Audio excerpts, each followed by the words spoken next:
Welcome to the Sharad Mane YouTube channel. We have discussed already the first part of the lesson. यापूर्वी आपण धड्याचा पहिला भाग चर्चा केलेला आहे. Today we will study the rest of the lesson. आज आपण धड्याचा उर्वरित भाग अभ्यास करूयात. His mind seemed to suggest that the reason could be the scattering of light by water molecules. बघा, त्यांच्या मनामध्ये असं वाटत होतं की पाण्याच्या परमाणूकडून होणारे प्रकाशाचे विकिरण हेच समान रंगाचं कारण असावं. या ठिकाणी दोन नवीन शब्द आलेले आहेत जे आपण लिहून ठेवणं गरजेचं आहे. स्कॅटर म्हणजे विखुरणे आणि मॉलिक्युल्स म्हणजेच परमाणू. However his theory was yet to be proved scientifically. तथापि हा सिद्धांत अजून वैज्ञानिकदृष्ट्या सिद्ध व्हायचा होता. When the ship anchored at Calcutta, जेव्हा कलकत्त्याच्या जवळ जहाज गेलं आणि त्यांनी नांगर टाकला म्हणजेच थांबलं त्या ठिकाणी. The young man immediately went to the conduct experiments to prove his theory. त्यांनी आपला सिद्धांत सिद्ध करण्यासाठी, प्रयोग करण्यासाठी म्हणून तो तरुण माणूस म्हणजे व्ही रामन हे ताबडतोब निघून गेले. हिज रिसर्च इन ऑप्टिक्स, त्यांच्या ह्या दृकशास्त्रातील संशोधन, the science of light results in the discovery of the Raman effect. दृकशास्त्रातील या संशोधनाचा परिणाम म्हणून रामन परिणाम याचा शोध लागला. He announced it to the scientific world in March 1928. मार्च 1928 वैज्ञानिक जगतामध्ये याची घोषणा झाली. The discovery won him the Nobel prize for physics in 1930. याच शोधामुळे त्यांना 1930 पदार्थ विज्ञानाचे नोबेल पारितोषिक मिळाले. It was the first time this prize was awarded to an Asian. आशियाई व्यक्तीला नोबेल पारितोषिक मिळण्याची ही पहिलीच वेळ होती. The day he discovered the Raman effect 28 February later declared as national science day.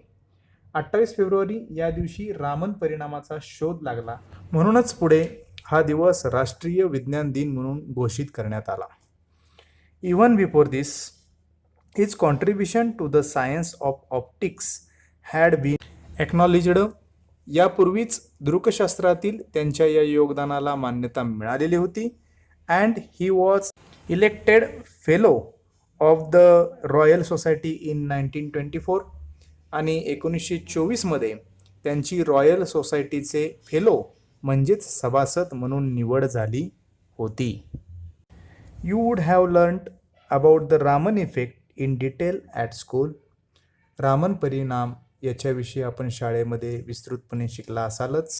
But do you know the discovery subsequently helped in determining the internal structures of some 2000 chemical compounds.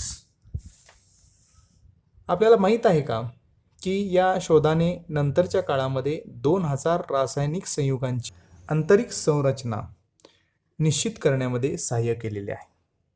यात नवीन आलेले शब्द बघा, सबस्क्वेंट त्यानंतर, इंटरनल याचा अर्थ आंतरिक, chemical म्हणजे रासायनिक आणि कंपाऊंड म्हणजे संयुग. And can you guess what the cost of the equipment that Raman used to prove his theory was. आपणा सर्वांना माहीत आहे का की हा सिद्धांत सिद्ध करण्यासाठी रामन यांनी जी वापरलेली साधन सामुग्री होती त्याची किंमत काय असेल? अ मेझली 200 रुपीज. शुल्लक 200 रुपये. Raman strongly felt that scientists should not be confined to laboratories to solve scientific problems.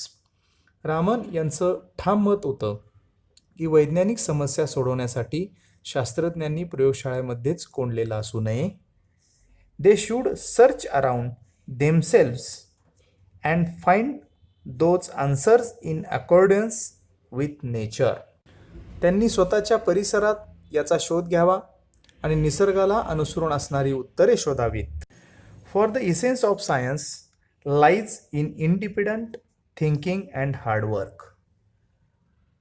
कारण विज्ञानाचे सार सर्वस्व स्वतंत्र विचारात आणि कष्टात असतं, अँड नॉट इन इक्विपमेंट, साधन सामग्रीमध्ये नाही. हाऊ ट्रू, किती खरे आहे. Though the oceans and the sky have always been blue in colour. समुद्र आणि आकाश हे रंगाने जरी निळेच असले, it needed a questioning mind with a scientific outlook to find the reason behind it.